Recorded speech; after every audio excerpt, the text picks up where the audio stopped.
صوبہ سرحد میں ایک بزرگ ہے، اللہ پاک ان کی عمر میں برکت دے، بہت زبردست قسم کے اللہ نے ان کے کلمات میں شفا ڈالی۔ تو میری طبیعت بہت خراب تھی، بڑی مشکل سے میں ان تک پہنچا، بستر پہ ایسے بیٹھے بیٹھے مجھے دیکھتے ہیں کہ وہ جو میں نے وظیفہ دیا تھا وہ چھوڑ دیا ہے، اور بیٹے نے ان کو کہا کہ بس اب جو کام ہے آپ کا وہ کریں۔ حضرت نے وہی سے ابھی میں ہاتھ ملانے سے پہلے چوٹ کیا، بالکل 100% آ رہا ہوا ہے، ایسا لگتا ہے تیار پڑے رہتے ہیں۔ بعض بزرگان دین کے پاس تیار پڑے رہتے ہیں، کمال کے لوگ ہوتے ہیں۔ اللہ اکبر۔ ہمارے ہاں ایک دانہ نکلتا تھا، اس کو کبھی خرے کہتے کبھی شینے، اور وہ پختونوں کے یہاں سرحد میں دانے اور پھوڑے پھنسی کا بہت زیادہ رواج ہے۔ خدا تعالیٰ نے کراچی پر جو احسانات کیے ہیں ان میں ایک یہ بھی یاد دانے وانے میں نے 40 سال میں نہیں دیکھے۔ وہاں ہر گھر میں 1-2 آدمی بیمار ہوں گے، وہی بس یہ ہوگا۔ تو میرے بھی ایک ہاتھ پہ جو ہے نا ادھر انگلی پہ وہ دانہ نکلا تھا،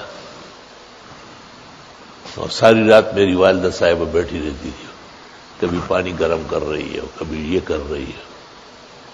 یہ اندام چشی بیمار اور ٹول وجود شی بلڑزار، ایک عضو سے سارا جسم بے قرار ہو جاتا ہے۔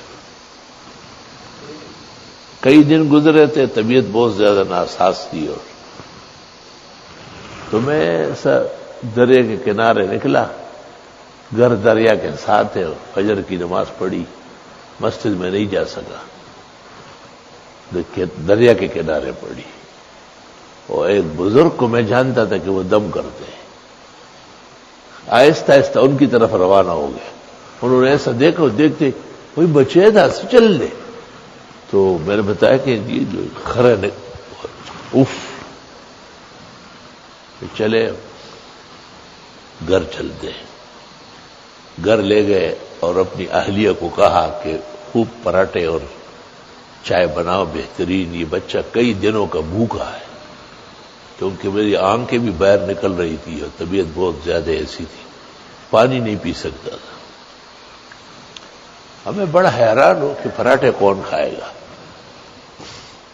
آپ یقین کریں، مجھے ایک چارپائی پہ بٹھایا اور وہ ایسے ہی کبھی ادھر جا رہے کبھی ادھر چوف کرتے، اور میری آنکھیں کھل گئی، اور مجھ سے پوچھا کہ دڑکئی میں نہ ہوئی، بس ختم چکا۔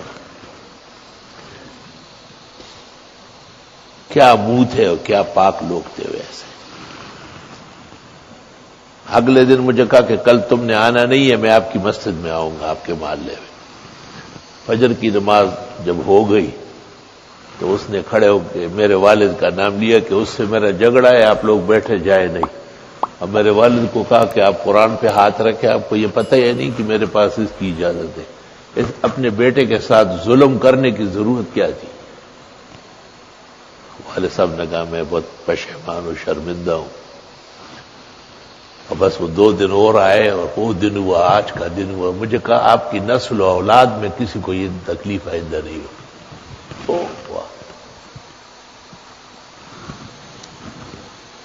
تو جو لوگ دم کرتے ہیں، فکر رکھتے ہیں، پھر ان کا دم چلتا ہے، اور جو نہیں کرتے ہیں ان کا کچھ بھی نہیں ہوگا، ان کا پورا کھانا بنتا ہے، اوپر سٹکور تیار ہو جاتا ہے، اور وہ جیسے ہی متوجہ ہوتے ہیں تو اللہ کی طرف سے شفا کی نہر بہہ جاتی ہے۔ اسی طرح ایک اور بزرگ کو میں نے دیکھا تھا، علیحدہ ایک ویران کھنڈر میں رہتے تھے، کمرہ آدھا گرا تھا آدھا باقی تھا، اکیلے، اور میرے دانت میں تکلیف تھی۔ میری والدہ صاحبہ مجھے لے کے گئی، 7-8 سال عمر ہو گئی، اور آنکھیں بند تھی اور منہ سوجا ہوا تھا، اور بد حال تھے، برا تیاڑا۔ اور بابا جی کو کنارے دور سے کہا کہ اس لڑکے کے دانت میں تکلیف ہے اور ایک لمحہ آرام نہیں آتا، اب بے ہوش ہونے کے قریب ہے۔ انہوں نے فوراً جو ہے نا اس طرح تیمم کیا اور اس کے بعد سورہ فاتحہ اور سورہ اخلاص پڑھنے لگے. مجھے بہت اچھی طرح یاد ہے، میں الفاظ سن رہا تھا، مجھے ایسے چف کیا تو میری آنکھ کھل گئی. جس طرف جانتا وہ آنکھ بالکل ایسی ہو گئی تھی، آنکھ اپنی غیر.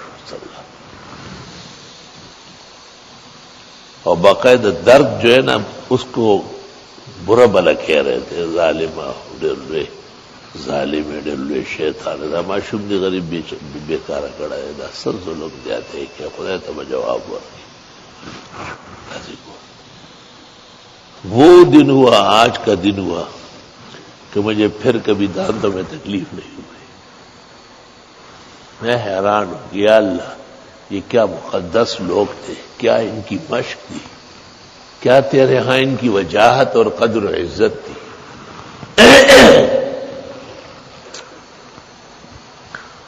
موطا امام محمد میں ہے کہ یہ سن سے کوئی ماڑو مدینہ منورہ پہنچ جاتا،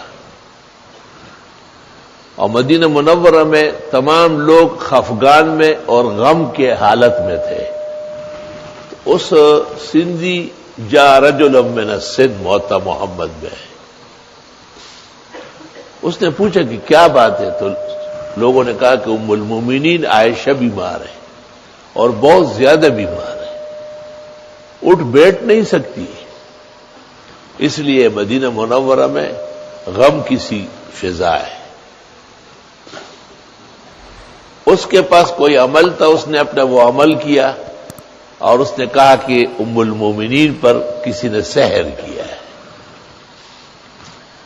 اور بتایا کہ اس وقت جس نے سحر کیا ہے اس پر کسی بچے نے پیشاب کیا ہے. تو ام المومنین کو اطلاع ملی، اس نے اپنی کنیز بریرہ کو کہا کہ جلدی آ جاؤ، کہ کوئی مہمان آئے ہیں. تو اس نے کہا میں آتی ہوں، لیکن ایک بچے نے گود میں پیشاب کیا ہے، وہ صاف کر کے آتی ہوں. پھر اس سندھی ماڑو نے کہا کہ 3 کنویں ایسے دیکھو جو تینوں سے پانی نکلتا ہو. ہمارے منصور بھائی نے اس کو سن کے مزوری آباد میں 3 کنویں کھدوائے اور تینوں کا پانی چل رہا ہے. عبد الرحمن ابن عوف اور بڑے بڑے اصحاب فوراً گھوڑوں پہ بیٹھ گئے.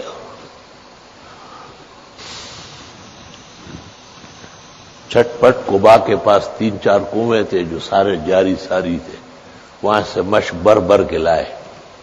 اور سندھی ماڑو وہاں کھڑا رہا مسجد نبوی کے دیوار کے ساتھ، کہا اندر پانی رکھ دو. اور بی بی کو کہا بی بی اتنی مہربانی کرو، بھلے پلنگ میں کپڑوں سمیت کیوں نہ ہو، آپ یہ پانی اوپر ڈال دیں. بی بی صاحبہ نے جب وہ پانی اوپر ڈالا، تھوڑا سا ایک سے پھر دوسرے سے تیسرے سے، ایسی ہو گئی جیسے کبھی بیمار ہوئی نہیں. لمحوں میں تمام دنیا کا کیپسول ڈرپ اور انجیکشن اور سارا میڈیکل اس کے سامنے زمین بوس ہے. وہ تو مہینے میں 6 مہینے میں کام کرے گا، یہ لمحوں میں کام ہو جاتا ہے.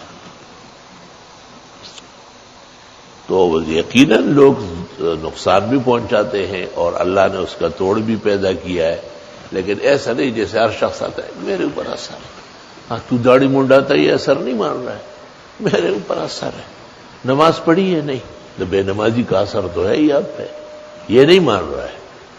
آپ ان کو کہے کالا مرغا لے آؤ، اس کی ایک ٹھنگ اوپر ہو ایک نیچے ہو، انڈا الٹا دفنا دے، غلط سلط فضول بکواس.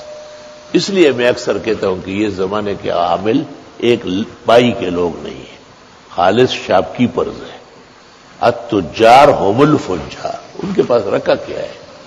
باکمال لوگ تو پردوں میں رہتے ہیں، وہ تو کہاں اپنے آپ کو کھولتے ہیں، ہمیشہ پردہ کرتے ہیں تب کمالات رہتے ہوں گے. بہرحال صحت شفا تو اللہ کے ہاتھ میں ہے.